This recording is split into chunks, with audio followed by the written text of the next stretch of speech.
Guys, ದಿನಚರಿ diaries day 4ಗೆ ಸ್ವಾಗತ ಸುಸ್ವಾಗತ. ಮಾರ್ನಿಂಗ್ ನೀರು ಕುಡ್ದು ಗೈಸ್ ಲಿಟ್ರಲಿ ಇವತ್ತು ಎನರ್ಜಿನೇ ಇಲ್ಲ, ಬಟ್ ಆದರೂ ಪುಷ್ ಮಾಡ್ತಾ ಇದ್ದೀನಿ. ಬನ್ನಿ ಹೋಗೋಣ. ಡೈರೆಕ್ಟ್ ಜಿಮ್ ಕಡೆ ಬಂದೆ. ವೆಯ್ಟ್ ಚೆಕಪ್ ಮಾಡಿಕೊಂಡು ಸ್ವಲ್ಪ ಜಾಸ್ತಿ ಇತ್ತು, ಪರವಾಗಿಲ್ಲ. ವರ್ಕೌಟ್ ಎಲ್ಲ ಮುಗಿಸ್ಕೊಂಡು ಥ್ರೆಡ್ಮಿಲ್ನ ಒಂದು ಅರ್ಧ ಗಂಟೆ ಓಡಿ ಆ್ಯಸ್ ಯೂಶುವಲ್ ಮಿರರ್ ಮುಂದೆ ಒಂದು ಪೋಸ್ ಕೊಟ್ಟೆ.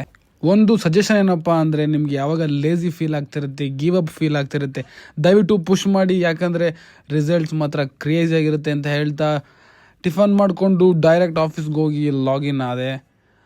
ಲಂಚ್ ಅವರಲ್ಲಿ ಲಂಚ್ ಮುಗಿಸ್ಕೊಂಡು ಸಂತು ಏನೋ ಕೆಲಸ ಹೇಳಿದೆ ಅಂತ ಸಂತು ಹತ್ರ ಕೆಲಸ ಮುಗಿಸಿ ಪ್ರಮಿತ್ ಗಾಡೀಲಿ ಸೀದಾ ಪಿ ಜಿ ಕಡೆ ಹೊರಟೆ. ಮಂಗಳವಾರ ನಾವು ನಾನ್ ವೆಜ್ ಅಂತೂ ಮಿಸ್ ಮಾಡಲ್ಲ. ಸೊ ಚಿಕ್ಕಪೇಟೆ ದೊನೆ ಬಿರಿಯಾನಿ ತಿನ್ನೋಕ್ಕೆ ಬಂದೆ. ಅಲ್ಲಿ ತಿನ್ನೋಕ್ಕೆ ಮೂಡಿಲ್ಲ ಅಂತ ಪಾರ್ಸಲೇ ತಗೊಂಬಂದೆ. ರೂಮಿಗೆ ಬಂದು ತಿಂದೆ. ಆಮೇಲೆ ಪ್ರಮಿತ್ ಜಾಯ್ನ್ ಆದ. ನಮ್ಮ ಸೇಟು ಯೂಟ್ಯೂಬ್ ವ್ಲಾಗ್ ನೋಡ್ಕೊಂಡು ನಕ್ಕಿ ಸಾಕಾಗಿ ಇವತ್ತಿನ ದಿನ ಎಂಡ್ ಮಾಡ್ತಾ ಇದ್ದೀನಿ. ಸೊ ಟಾಟಾ ಬಾಯ್ ಬಾಯ್ ಗುಡ್ ನೈಟ್ ಅಂತ ಹೇಳ್ತಾ, ಯಾರ್ಯಾರು ಇನ್ನೂ ಲೈಕ್ ಶೇರ್ ಮಾಡಿಲ್ಲ, ಸಬ್ಸ್ಕ್ರೈಬ್ ಮಾಡಿಲ್ಲ, ಬೇಗ ಮಾಡ್ಕೊಂಬಿಡಿ ಅಂತ ಹೇಳ್ತಾ ಮತ್ತೆ ನಾಳೆ ಸಿಗ್ತೀನಿ.